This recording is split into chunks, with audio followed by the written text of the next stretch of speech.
Assalamualaikum warahmatullahi wabarakatuh. Salam sejahtera buat kita semua. Shalom, Om Swastiastu, Nama Budaya, Salam Kebajikan. Perkenalkan, nama saya Andres Sivaldo Parumata Soid dengan nomor NIM 22963482, Prodi Ilmu Komunikasi. Daerah asal saya Riau dan usia saya sekarang menginjak 22 tahun. Di sini saya akan mempresentasikan hasil kerja saya untuk memenuhi tugas ujian akhir semester mata kuliah kepemimpinan. Di sini saya mengambil tema yaitu organisasi politik. Oke, langsung saja ke pembahasannya. Jika saya menjadi pemimpin organisasi di bidang politik, saya akan membuat visi misi seperti berikut. Visi saya ialah menjadi organisasi politik yang mampu menciptakan kesejahteraan rakyat, keadilan sosial dan tahanan politik negara yang melandaskan diri pada nilai-nilai nasionalisme dan religiusitas dalam wadah negara kesatuan Republik Indonesia yang berdasarkan pada Pancasila dan Undang-Undang Dasar 1945 yang senantiasa berdaulat di bidang politik, berkepribadian di bidang budaya, dan berdiri di atas kaki sendiri dalam bidang ekonomi. Kemudian misi saya ialah yang pertama itu adalah mempertahankan warisan dan tegaknya negara kesatuan Republik Indonesia yang berdasarkan Pancasila dan Undang-Undang Dasar 1945 yang ditetapkan pada 18 Agustus 1945. Kemudian yang kedua ialah mendorong pembangunan nasional yang menitik beratkan pada pembangunan ekonomi kerakyatan, pertumbuhan ekonomi yang berkelanjutan, dan pemerataan hasil-hasil pembangunan bagi seluruh warga bangsa dengan senantiasa berpegang teguh pada kemampuan sendiri. Yang ketiga, membentuk tatanan sosial dan politik masyarakat yang kondusif untuk terciptanya keberlanjutan rakyat dan kesejahteraan rakyat. Kemudian, yang keempat itu menegakkan supremasi hukum dengan mengedepankan azas praduga tak berdosa dan persamaan hak di hadapan hukum serta melindungi seluruh warga Indonesia secara berkeadilan tanpa memandang suku, agama, ras, atau latar belakang golongan.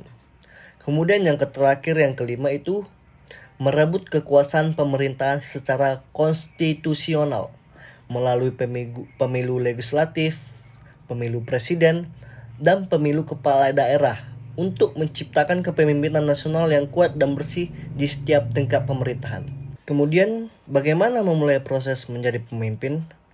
Saya mengambil 4 aspek, yaitu yang pertama, bersikap baik namun tidak lemah, yang dimana artinya menjadi pemimpin yang baik memerlukan sikap positif dan tegas tetapi tidak lebih lemah.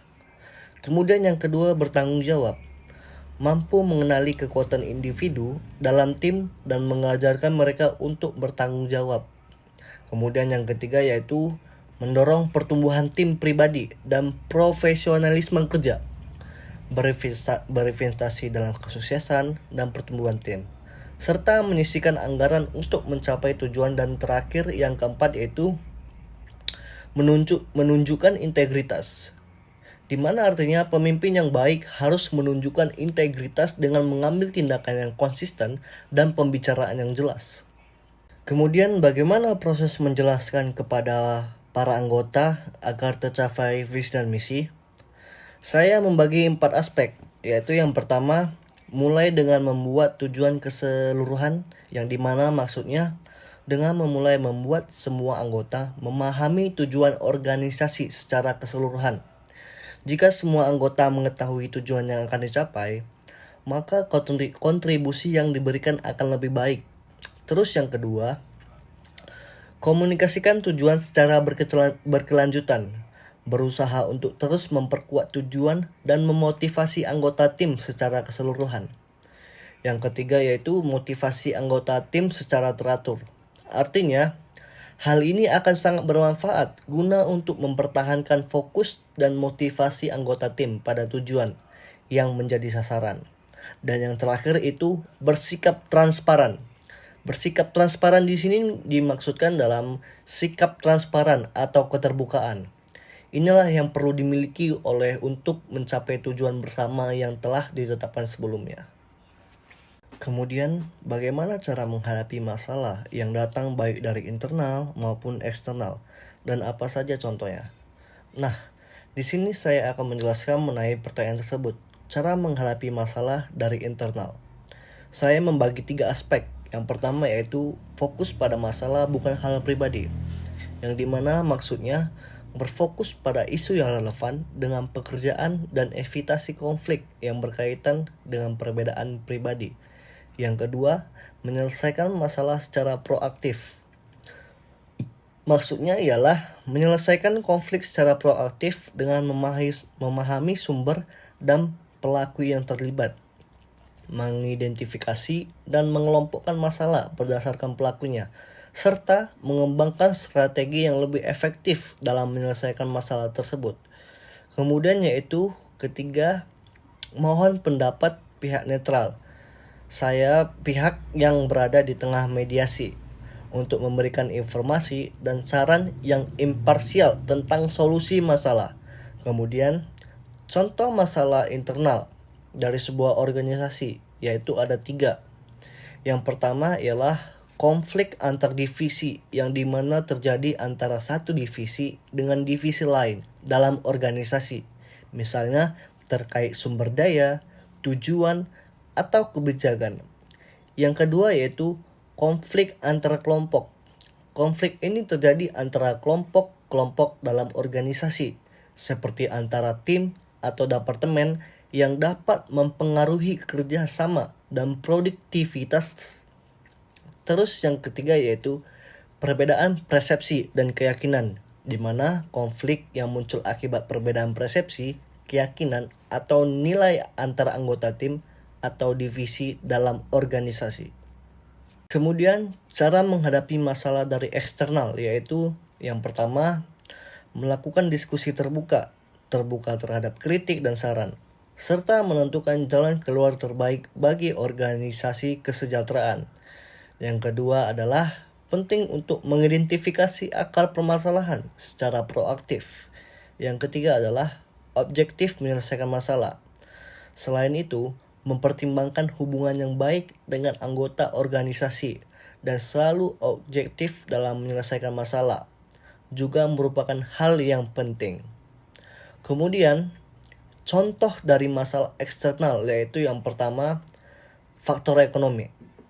Faktor ekonomi eksternal seperti inflasi, deflasi, dan tekanan ekonomi dapat mempengaruhi kinerja dan keputusan organisasi. Yang kedua yaitu faktor sosiologis. Faktor sosiologis eksternal seperti perubahan sosial, budaya, dan demografi dapat mempengaruhi cara organisasi beroperasi dan menghadapi tantangan. Yang ketiga yaitu faktor politik atau profesional. Faktor politik dan profesional eksternal seperti perubahan dalam kebijakan pemerintahan, perubahan dalam teknologi, dan perubahan dalam industri dapat mempengaruhi kinerja organisasi dan menimbulkan ancaman atau peluang. Kemudian dalam gaya kepemimpinan, saya memakai gaya demokratis. Kepemimpinan demokratis yang melibatkan banyak kontribusi anggota dalam mengambil keputusan. Karena saya juga suka dan butuh mendengarkan saran dari anggota saya supaya dijadikan bahan referensi terhadap kinerja organisasi saya. Contohnya ialah ada 3.